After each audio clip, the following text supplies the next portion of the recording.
What's going on, world? How are you? Welcome back to channel 3.4. This is an episode of Music Felt by me, and holy cow, we've got a lot to get into.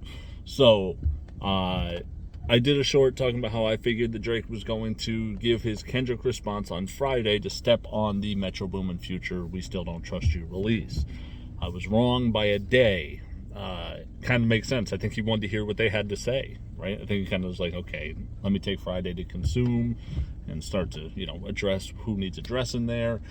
More and more shots for Drake. I haven't really done a lot of the songs aside from Like That. I haven't done a lot of the songs from Future and Metro side, with The Weeknd and A$AP Rocky, and J. Cole was on We Still Don't Trust You. Odd thing, considering where the allegiance felt like it was going. And God, what a confusing mess we have on our hands right here.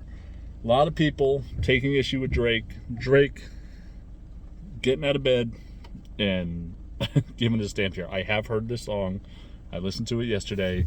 I kind of wanted to just digest and see what happened, so I knew what kind of video I was going to make. After this video, I'm going to be responding to or reacting to Rick Ross's diss. I know that he sent one back. I feel like we got a busy couple weeks here ahead of us, so we're going to dive right in. I know I'm a day late, but that was kind of intentional. So let's get right into this. I have heard it, Drake, Pushups. I just want to give my thoughts on it. I have the lyrics up in front of me as well. Maybe catch some stuff I didn't, and we'll get right into it. Drake, Pushups, Drop and Give Me 50. Kendrick Lamar, Weeknd, A$AP Rocky, Future, Metro. Half the industry response, I guess. Also, it is raining where I am, so you might get yourself a little ASMR here in the background. I'm not sure.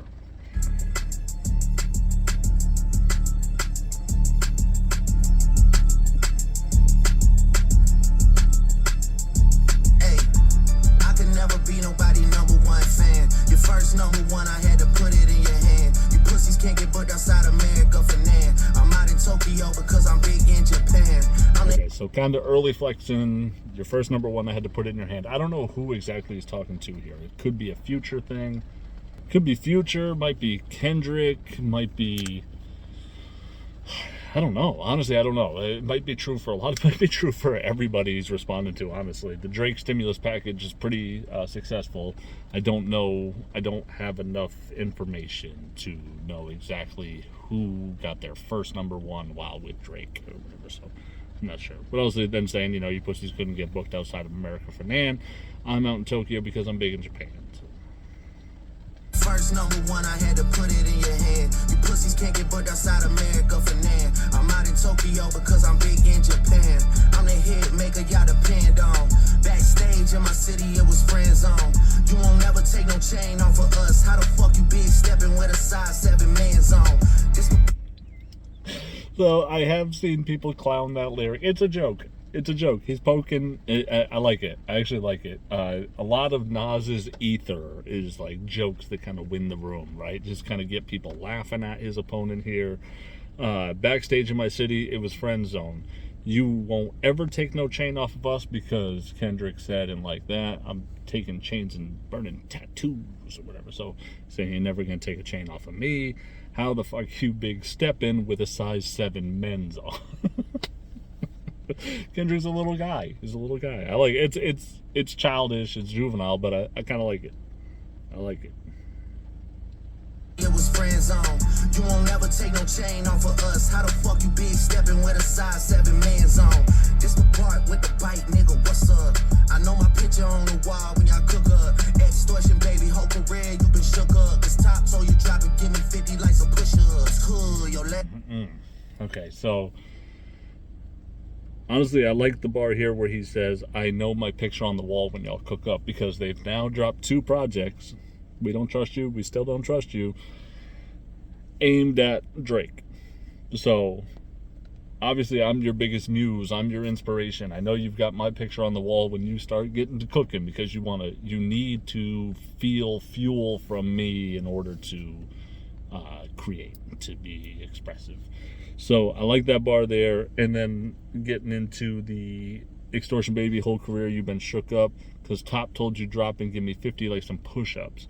So, obviously saying the top dog is like the boss. So in like the military or whatever, it's dropping him. Do you listen to your higher rank or whatever?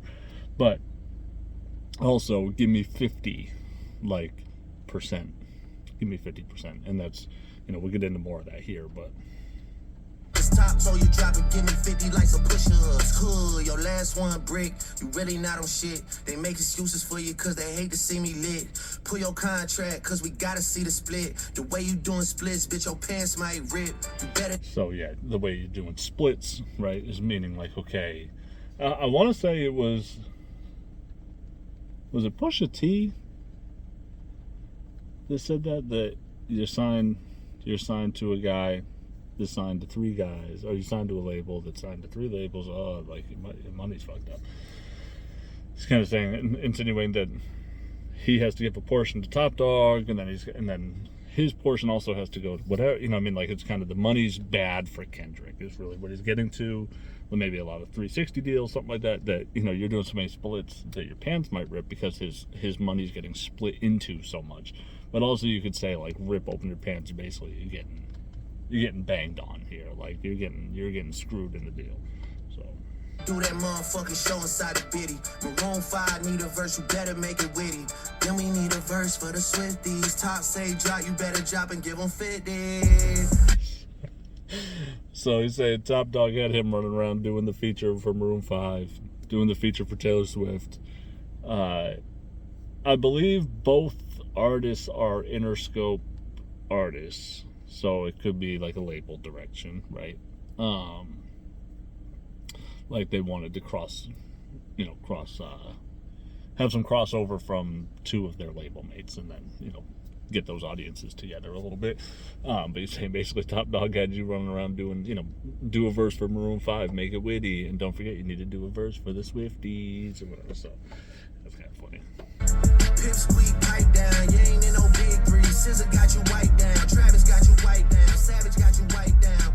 Like your label boy, you in a scope right now. And you gon' feel the aftermath of what I write down. I'm at the top. Okay, so this part I didn't love necessarily. SZA is a pop star, right? So if he's talking about like monthly listeners on Spotify or overall popularity, yeah, they're in like 2 different lanes. It's kind of a weird, it's an orange and an apple, right? But 21 Savage, Travis Scott, I don't know if they're bigger than Kendrick. I don't know. I wouldn't, especially 21 Savage. I know Travis Scott's got like a big thing going. I don't know. I'd have to I guess maybe there's some stats to back that up, like most monthly listeners on Spotify. I don't know those numbers off the top of my head, especially. And then the like your label, I got you in a scope right now. It's so played. MGK said it to M used it back in response. It's older than that too. I want to say Game even used it at some point. Like it's a tired bar. Not a big fan of that on this.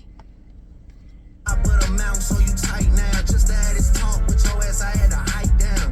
Big difference between Mike then and Mike now. What the fuck is this, a 20v1, nigga? What's a prince to a king? He a son, nigga. Jesus. That's a great battle rap rebuttal, right? Prince outlived Mike Jack, said Kendrick Lamar on Like That. So he's saying, what's a prince to a king? Michael Jackson being the king of pop. So what's a prince to a king? He a son. Right? The prince is the king's son. Yeah, nice little play there. And then I also saw somewhere that Michael Jackson's son's name is Prince. Is that true? I don't know if that's true or not. Let me know down in the comment section, but that could be a nice little triple there. And then also the idea where he says there's a big difference between Mike then and Mike now. Like Mike then was way more about like peace and unity and wanted to help the artists around. And this one is, this Mike is a little bit more willing to engage in some smoke and see what happens. And also, I'm at the top of the mountain, so you tight now. Just to have a talk with your ass, I had to hike down. So he had to come down, and then it might be another short joke implied there. But and I like the 2. What the fuck is this? A 20v1? What's a prince to a king? He's a son. Like, yeah, that's a really good bar there. Big difference between Mike then and Mike now. What the fuck is this, a 20v1, nigga. What's a prince to a king? He a son, nigga. Get more love in the city that you from, nigga. Metro, shut your whole ass up and make some drums, nigga. Yeah. I like how Drake really doesn't have a lot for Metro because he's a producer. He knows Metro's not going to rap back at him. So it's just a very, like, almost like a shut up and dribble. Like, just, Lila said that yesterday. Drake hit Metro with the shut up and dribble. I love that line. That bar made me laugh the hardest on first listen. I thought it was so funny. Like, just, Metro, shut your whole ass up and go make some drums. Such like a powerful position. It sounds like it comes from such a position of power. I like that bar a lot. He a son, nigga. Get more love in the city that you from, nigga. Metro, shut your whole ass up and make some drums, nigga. Yeah, I'm the sixth guy, I'm the front runner. Y'all nigga manager was Charles' little blunt runner. Claim the six and you boys ain't even come from it. And when you boys got rich, you had to run from it. Cash blowing, able bread out here tricking. Shit we do for bitches, he doing for niggas. Jets, whips, chains, wicked. Spinning like you. So here this is where I don't know a lot of the inner workings of the people I think that are kind of the target or topic right now, talking point. But the idea that he says, the shit that we do for girls, you're doing for guys. Jets, whips, chains, wicked. It's like, he's buying all this stuff for, you might treat your lady or try to court a woman by materialistic items. It seems like these guys are doing it for each other, which is, I guess he's calling into question whether or not that's sus or whatever, Tryna fuck, boy, you trippin'. Drizzy Chippendale, probably got your bitch in there. I just got undone, boy, don't make me at the Chippendale. Rolling loud stage, I would turn, that was slick as hell. Shit'll probably change if his BM start to kiss and tell. Hugs and kisses, man, don't tell me about no switches. I'll be rocking every. Yeah, is that for Future? And is he talking about Sierra? Rolling loud stage, y'all returned. That shit was slick as hell. Shit'll probably change if her BM starts to kiss and tell. I saw a post that she has a song called Kiss and Tell. And there might be, Drake loves to imply that he's been with or could have or whatever a lot of women that are close to, whether it be like baby mothers or wives or exes, whatever. He loves to kind of throw himself into these situations to make the other people feel a certain type of way. Chain our own next visit, ayy. I be with some bodyguards like Whitney and Tara. Hugs and kisses, man, don't tell me about no switches. I be rocking every fucking chain our own next visit, ayy. I be with some bodyguards like Whitney. Top say, drop your little midget ass, better fucking, ayy. So back to Kendrick here. I'll be rocking every fucking chain I own next visit. It's basically saying, you're talking about taking chains and burning tattoos or whatever. I will intentionally wear every chain I own when I'm in your city, just to prove that you ain't gonna do anything about it. And then I'd be with some bodyguards like Whitney. Whitney is Kendrick's wife's name. Whitney Houston is also in the movie Bodyguard. So there might be like kind of a double here. There's some word or rumor that potentially Whitney had cheated on Kendrick with a bodyguard. I haven't seen any of that anywhere, like any proof of that, as Kendrick admitted to his own adultery and issues, that I don't know if that's true or not, but there may be some insecurities or some angle that he's trying to paint here. Like, a lot of hip-hop and a lot of rap music, like I said, he does a great job of implying things to make people feel a way. This could just be him creating a narrative as an angle to get people to, oh shit, even if it's not based on anything at all. It happens a lot in battle rap where things that aren't true are said as fact, and just to get the crowd to run with it for a while, My own next visit, ayy. I be with some bodyguards like Whitney. Top say, drop your little midget ass, better fucking, ayy. Baby, drop and give me 50, ayy. Drop and give me 50, drop and give me 50, ayy. Niggas really got me out here talking like I'm 50. Niggas really got me out here rapping what I'm living. I might take your latest girl and cuff her like I'm Ricky. Can't believe he jumping in, this nigga turning 50. Every song that made it on the chart, he God. So this is where he turns to Rick Ross. I also love the bar. Dude's really out here, got me talking like I'm 50. Because now it's like, remember when 50 Cent felt like he was beefing with everybody? Like, yeah, like Jadakiss, Fat Joe, Ja Rule, Rick Ross. He had a bunch of people. And also Rick Ross, right? So out here talking like I'm 50. I might take your latest girl and cuff her like I'm Ricky. Rick Ross, former correctional officer, cuffing, cuff like Rick Ross. Can't believe he jumping in. This dude is turning 50. Every song he made it on the charts he got from Drizzy. He's basically saying, like, I made you. Like, all the success you've had, or successful records you've had, have been ones with me on it. So he's going back to Rick Ross here. This is just messy, man. This is messy. This nigga turning 50. Every song that made it on the chart he got from Drizzy. Spin that little chick, you gotta stay about my business. Nigga, shout out to the hooper that be busting out the gritty. We know why you mad, nigga, I ain't even tripping. All that little heartbroken Twitter shit for bitch. John Morant gets a random stray here. I shouldn't say random. John Morant posted something on Twitter, so Drake's responding.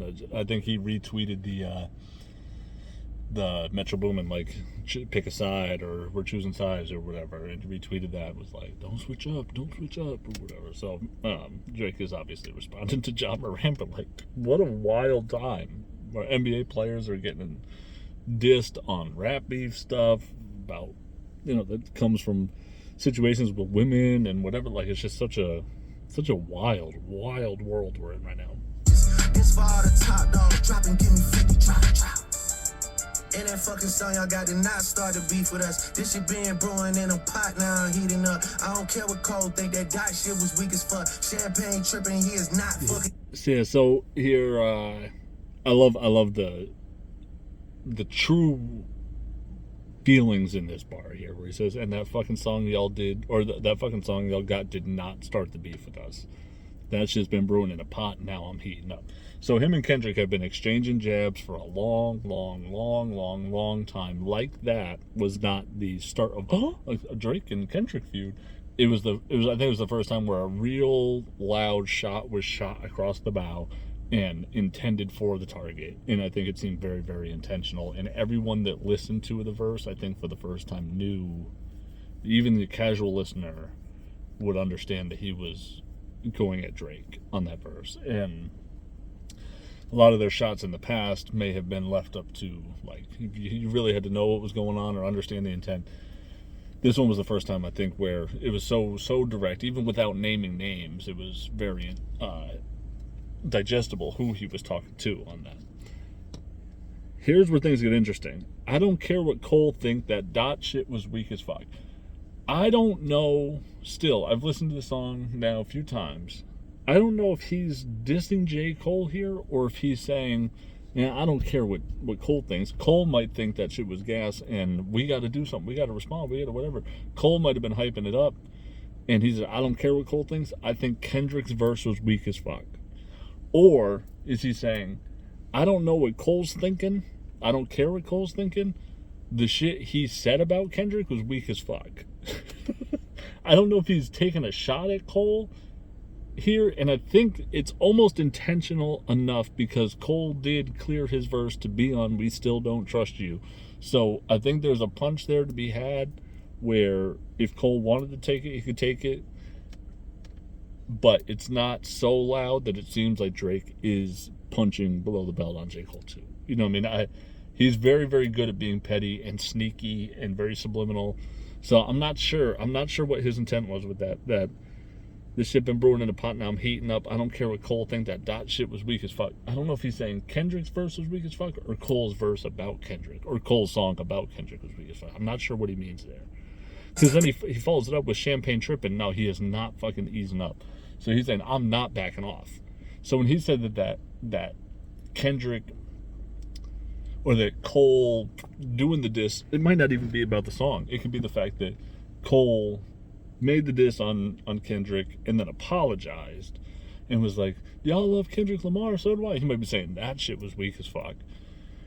And now he's saying Champagne's tripping. No, I'm not fucking easing up. Like, I'm not going to backpedal off this type thing. So it seems like a dig at Cole a little bit. The more I hear it, the more I think it is. At first, I thought he kind of was like, kind of saying, yeah, Cole thinks this is something I think it was weak. I think Kendrick's verse was weak as fuck. I don't know.